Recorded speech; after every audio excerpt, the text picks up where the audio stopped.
पोऱ्या, आमच्या वेळी गावागावात रात्रभर भोवाडा असायचा.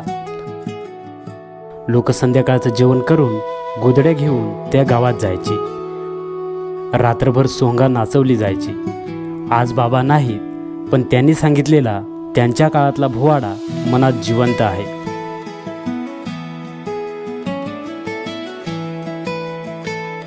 एक काळ होता जेव्हा गावागावात रात्रभर संबळ सनईचा आवाज घुमायचा.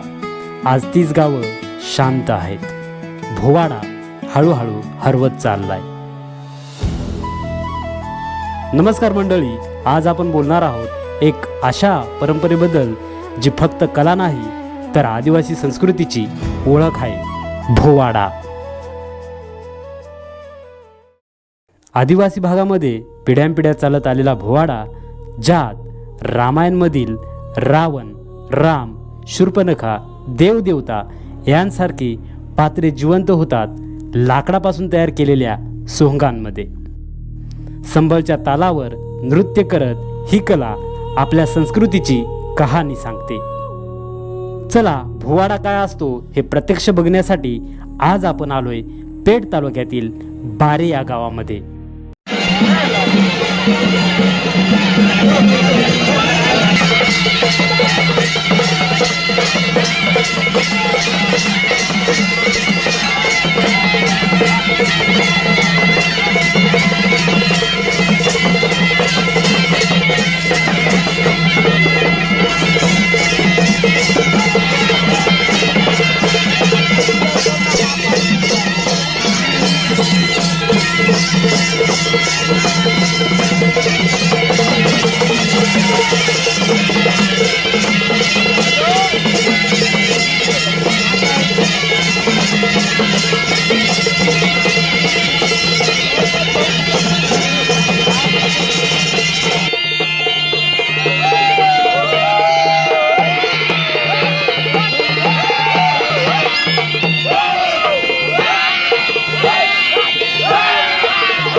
भगवंताला विनंती करा आणि माझं कुटुंब माझं भाग माझं तालुका माझं हा शिकायला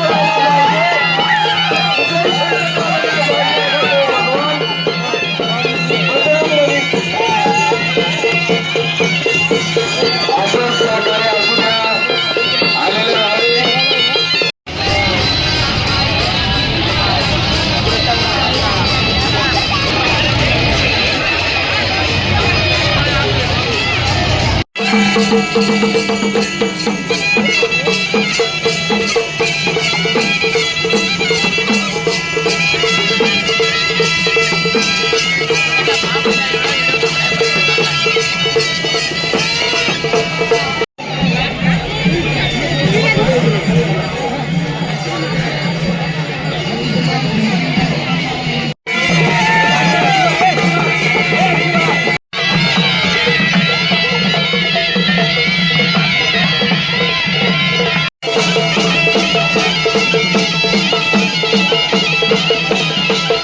मित्रांनो, आज मोबाईल, इंटरनेट आणि आधुनिक जीवनशैलीमध्ये ही परंपरा मागे पडत चालली आहे. नवीन पिढीला वेळ नाही, आवड नाही आणि हळूहळू भोवाडा नामशेष होण्याच्या मार्गावर आहे. ज्या कलेने आपल्या पूर्वजांना आनंद दिला, ज्या कलेने गाव एकत्र आणलं, तीच कला आज विस्मृतीत जात आहे. पण अजूनही वेळ गेलेली नाही. आपण काही पावलं उचलली तर भोवाडा पुन्हा जिवंत होऊ शकतो. आपल्या व्लॉग आणि सोशल मीडियावर ही कला दाखवा. गावातील लहान मुलांना यात सहभागी करा. सण उत्सवांमध्ये भोवाड्याला प्राधान्य द्या. कलाकारांना सपोर्ट करा, त्यांचा सन्मान करा.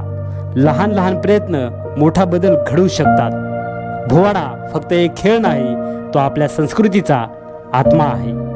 जर आपणच त्याला जपलं नाही तर उद्या आपल्या पुढच्या पिढीला तो फक्त गोष्टीत ऐकायला मिळेल. तुम्हाला हे वाटत असेल की ही परंपरा जपली पाहिजे तर हा व्हिडिओ शेअर करा, चॅनलला सबस्क्राईब करा आणि आपला आवाज पोहोचवा. कारण संस्कृती जपणं ही आपलीच जबाबदारी आहे. आता जो तुम्ही व्लॉग बघितला त्या ठिकाणी प्रत्यक्ष आपल्याला काही कारणास्तव जाता आलं नाही, पण त्यातील सर्व क्लिप्स विनोद भाऊ भोये यांनी आपल्याला दिल्याबद्दल भाऊंचे खूप खूप आभार. मी आदिवासी मोटो ब्लॉगर रायडर 6268 परत भेटतो एका नव्या व्लॉगमध्ये. तोपर्यंत धन्यवाद.